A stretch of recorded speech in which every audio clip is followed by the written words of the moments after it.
bahwa NU didirikan oleh Habaib pada tahun 1912. Syekhuna Khalil merupakan murid dari para Habaib.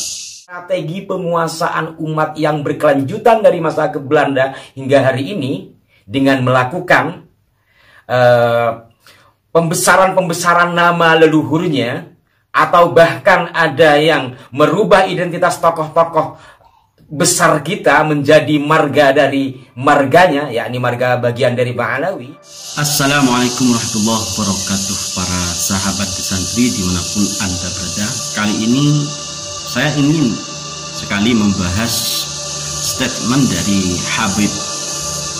Lagi-lagi pembelokan sejarah yang dilakukan oleh Habib tentang Nahdlatul Ulama. Ketika PBNU atau pengurus-pengurus besar Nahdlatul Ulama melihat video saya ini, lalu saya membuat cerita fiktif versi saya sendiri, misalnya bahwa NU itu didirikan oleh para habaib. NU didirikan oleh para habaib dengan Kiai Haji Hashim Asy'ari pada tahun 1912. Lalu saya mengatakan bahwa Syekhuna Khalil itu masih muridnya Habib.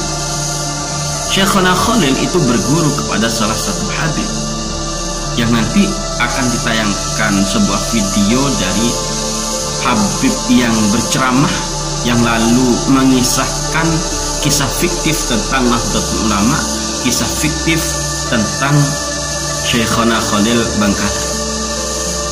Ketika pengurus Nahdlatul Ulama melihat video saya ini, lalu saya berstatement bahwa NU didirikan oleh para habaib pada tahun 1912, apakah NU atau pengurus NU akan marah kepada saya, atau akan membuli saya habis-habisan ketika saya mengatakan bahwa Syekhuna Khalil itu masih muridnya Habib? Apakah pengurus NU juga akan marah kepada saya? Biar lebih jelasnya, sebelum saya melanjutkan apa yang saya bicarakan ini, kita simak video dari salah satu Habib yang mengisahkan tentang Nahdlatul Ulama versi fiktifnya. Diharapkan warga NU nanti mampir ke makom selain Sapuro, makom Tegal, makom Abu Bil Arif Billah Al-Habib Muhammad bin Tahir Al-Haddad. Itu punya putra di Jombang namanya Habib Hussein bin Muhammad bin Tahir bersama Mbah Hashim Asy'ari itu menyarankan agar membuat konun di Bahir. Konun itu asas-asas Nahdlatul Ulama. Berangkatlah mereka kembali menemui Bil Arif Billah Al-Habib Abdullah bin Ali Al-Haddad Sangeng. Nah, ini bukan dominasi marga ya, tentang saya Al-Haddad gitu. Habib Abdullah ini adalah guru daripada Syekhuna Khalil Bangkalan. Itulah ceramah dari salah satu Habib yang bermarga Al-Haddad yang menceritakan tentang Nahdlatul Ulama secara fiktif tanpa dasar atau data ilmiah. Sedangkan yang kami tahu, yang kami pahami selama ini, yang kami baca dari beberapa kitab karangan Kiai Haji Hashim Asy'ari, Qonun Asasi, beberapa buku dari leluhur kami, tidak tercatat nama Habib pun ketika NU ini didirikan. Tidak tercatat satu Habib pun ketika NU ini didirikan. Lalu sekarang ada cerita fiktif yang disebarluaskan di depan jemaah, dan jemaahnya itu adalah warga Nahdliyin. Bahkan yang ada di atas pentas itu warga Nahdliyin semua itu. Tidak mungkin Habib berceramah di pentas Muhammadiyah. Menceritakan secara fiktif tentang NU di depan warga Nahdliyin dan tidak ada satupun yang menolak kisah tersebut, walaupun kisah tersebut fiktif. Entah bagaimana PBNU menilai video yang beredar ini. Yang saya pikirkan itu misalnya ketika saya mengatakan, ketika saya membuat kisah sendiri tentang NU, bahwa NU didirikan oleh Habaib pada tahun 1912.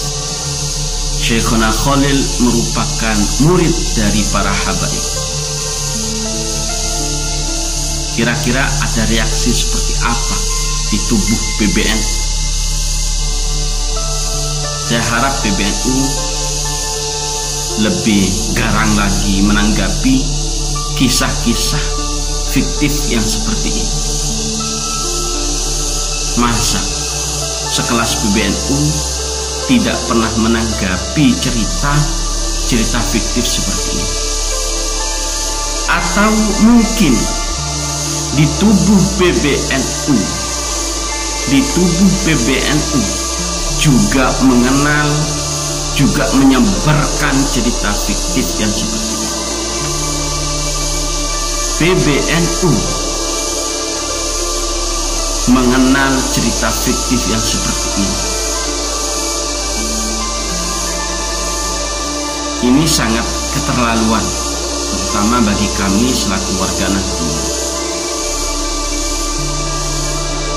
Bahkan ketika saya melihat video dari Raden Muhammad AL di channelnya Para Sembilan yang sangat menggebu-gebu, bahkan beliau terlihat sangat marah sekali ketika cerita tentang Nahdlatul Ulama ini dibelokkan, cerita tentang Nusantara ini dibelokkan oleh orang-orang pendatang dari Yaman. Strategi penguasaan umat yang berkelanjutan dari masa ke Belanda hingga hari ini dengan melakukan pembesaran nama leluhurnya, atau bahkan ada yang merubah identitas tokoh-tokoh besar kita menjadi marga dari marganya, yakni marga bagian dari Pak Alawi. Untuk kali ini, sebagaimana juga beberapa edisi yang lalu, sudah mulai dimasukkan nama-nama habaib di dalam berdirinya Nahdlatul Ulama, di dalam sejarah berdirinya Nahdlatul Ulama. Kalau saja benar, kami terima, tetapi kami kan memiliki data dari buku-buku yang dibuat oleh para pendahulu kami, dari catatan-catatan yang ada. Kalau itu menyimpang, kan mestinya harus diluruskan. Yang ini juga berkali-kali saya sampaikan kepada kawan-kawan yang memiliki kepedulian atas sejarah NU secara khusus. Ayolah kita sampaikan terus terang siapapun. Bukan hanya satu atau dua sejarah yang dibelokkan, banyak sejarah yang dibelokkan oleh para habaib yang tidak tahu malu tersebut. Banyak kisah, banyak cerita, banyak sejarah yang dibelokkan oleh para habaib yang tidak malu tersebut. Mengaku dirinya sebagai cucu Rasulullah,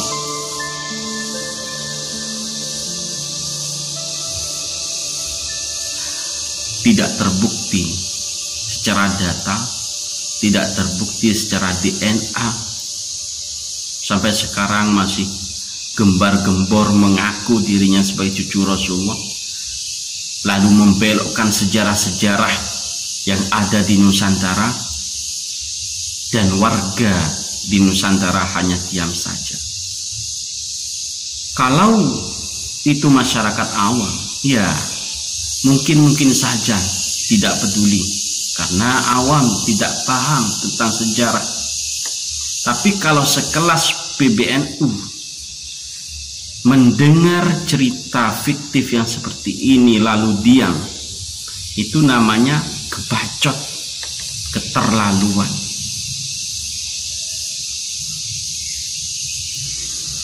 Sekali lagi mana reaksi PBNU atas sejarah yang dibelokkan ini.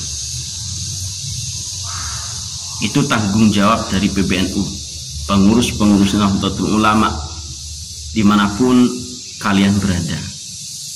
Jangan anggap kami tidak sopan terhadap panjenengan, tapi kami ini garang melihat sejarah yang dibelokkan. Kami ingin ada kepedulian terhadap sejarah Nusantara ini. Lalu kapan Anda peduli terhadap sejarah ini? Kami tunggu. Assalamualaikum warahmatullahi wabarakatuh.